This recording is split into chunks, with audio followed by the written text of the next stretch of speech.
Selamat pagi pemirsa, apa kabar Anda di pagi hari ini? Senang sekali, saya Graciela Taime dapat menjumpai Anda dalam Berita Papua. Sejumlah berita menarik dan teraktual telah berhasil dirangkum tim redaksi kami. Berikut 3 berita utama hari ini.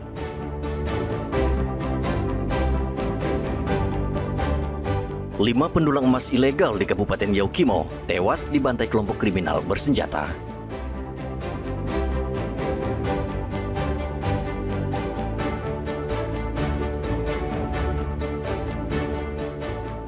Kelompok kriminal bersenjata tembak warga Asmat dan membakar rumah korban.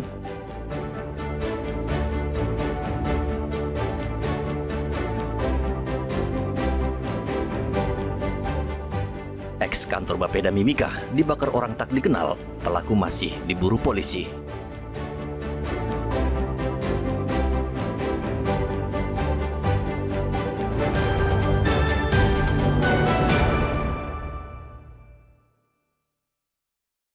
Komandan Operasi Wilayah Kodam 16 menyampaikan tekas. Kelompok kriminal bersenjata kembali membantai warga sipil. Kali ini 5 pendulang emas ilegal di Kabupaten Yaukimo, Papua Pegunungan tewas di tangan kelompok separatis ini. Pembantaian dilakukan pada hari Minggu. Evakuasi yang dilakukan aparat sejak hari Senin hingga hari Rabu ini terhalang tembakan KKB dan terhalang cuaca. Polisi yang bergerak ke lokasi untuk mengevakuasi jasad pendulang emas ilegal di Kampung Bingki, distrik Seradala. Di tengah perjalanan, polisi ditembak dari berbagai arah. Kontak senjata terjadi selama 1 jam. Karena terhalang tembakan KKB, polisi memutar balik kendaraan ke markas Polres Yaukimo. Bahwa memang kita mendapat informasi bahwa ada 3 jenazah lagi yang dikabarkan atau 3 orang lagi yang menjadi korban dari kelompok kriminal bersenjata ini. Jadi hanya memang kita belum bisa mengkonfirmasi karena belum sampai TKP. Jadi informasi-informasi itu memang kita sudah dapatkan, akan tetapi sampai sekarang kita belum sampai TKP. Kemarin kita sudah coba untuk datang ke TKP, tapi ada kontak tembak yang tidak memungkinkan kita untuk melanjutkan perjalanan. Hari ini kita sudah siap, tapi hujan sangat lebat di Yaukimo hari ini sampai tadi siang. Akhirnya diputuskan untuk tidak dilanjutkan atau tidak jadi hari ini untuk melakukan evakuasi. Kasatgas Operasi Damai Kartens menambahkan awalnya laporan jumlah korban 3 orang, namun di lapangan informasi berubah menjadi 5 orang. Satgas hingga kini belum bisa memastikan identitas para korban karena belum bisa mencapai lokasi. Selain itu, karena medan yang sulit, evakuasi yang direncanakan digelar pada hari Rabu juga terkendala cuaca hujan lebat, sehingga menyulitkan Satgas melakukan evakuasi. April tahun 2025, 11 pendulang emas ilegal juga tewas dibantai KKB di lokasi yang sama. Diduga pendulang kembali masuk ke lokasi karena faktor ekonomi. Arthur dan Riantonai melaporkan dari Yaukimo, Papua Pegunungan.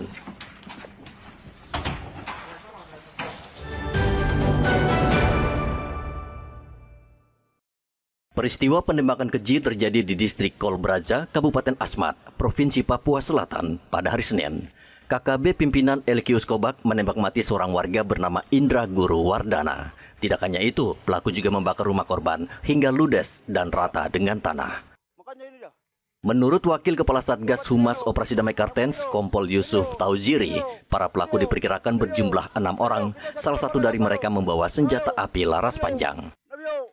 Hingga saat ini, tim gabungan masih terus mengumpulkan data lengkap di lokasi kejadian, namun penyelidikan terkendala akses ke lokasi yang sangat sulit dijangkau.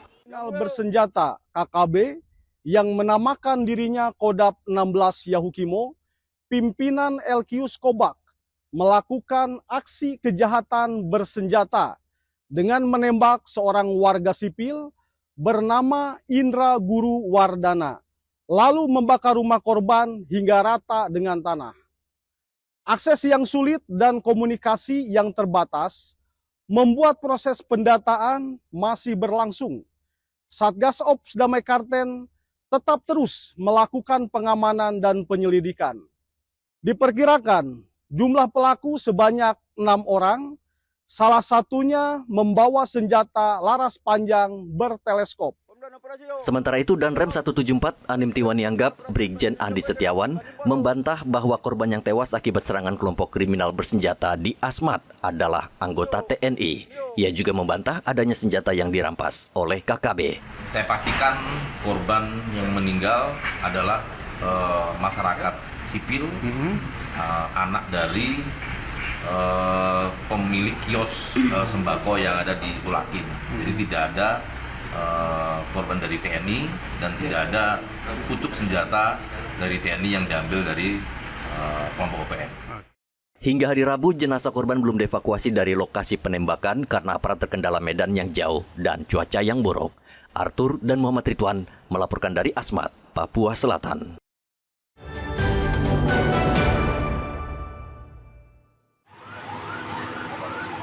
Bekas kantor Bapeda Kabupaten Mimika di Jalan Cendrawasih SP3 Timika, Papua Tengah pada hari Rabu terbakar.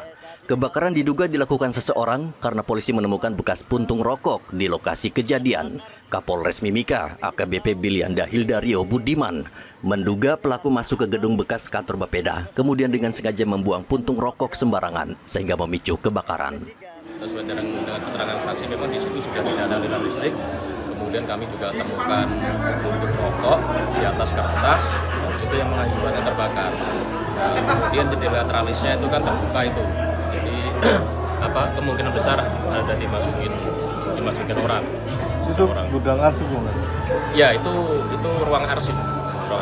Kalau sesuai di TKP kita lihat itu yang terbakar berkas yang ditumpuk di atas meja, ada di lantai juga. Kita sudah lakukan olah TKP dan tadi itu hasilnya. Jadi ini ada kemungkinan ada orang yang masuk, kemudian dengan cara membuka tralis, kemudian dia menaruh puntung rokok di atas kertas. Kebakaran di gedung ini menyebabkan ruangan penyimpanan berkas juga ikut terbakar. Sampai saat ini polisi masih melakukan penyelidikan untuk menangkap pelakunya. Igo Batmomolin dan Rian Tonai melaporkan dari Mimika, Papua Tengah.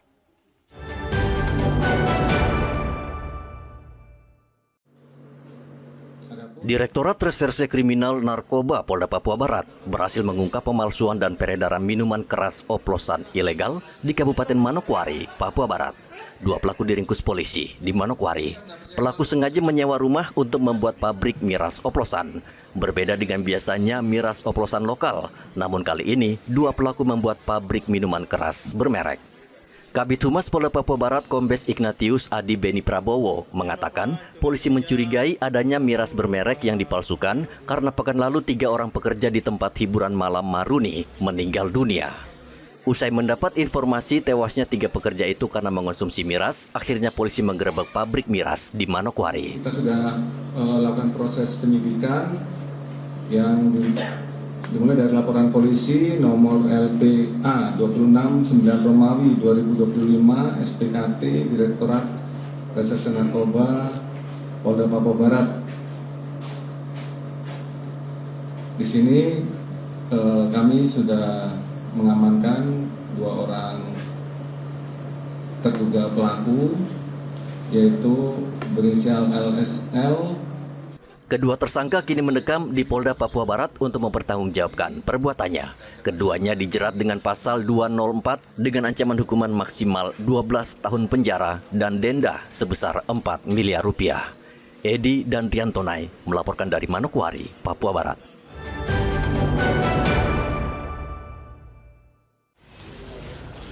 Penyidik Polisi Militer Kodam 17 Cendrawasih tengah memproses hukum 2 anggota TNI yang terlibat dalam kasus pembunuhan. Kedua perkara tersebut telah dilimpahkan ke Mahkamah Militer Jayapura untuk disidangkan dalam waktu dekat. 2 prajurit TNI yang terlibat dalam kasus pembunuhan, yaitu Pratu TB dari Satuan Pomdam 17 Cendrawasih, yaitu terlibat kasus penembakan warga yang mengakibatkan korban meninggal dunia di Kelurahan Entrop, Distrik Jayapura Selatan.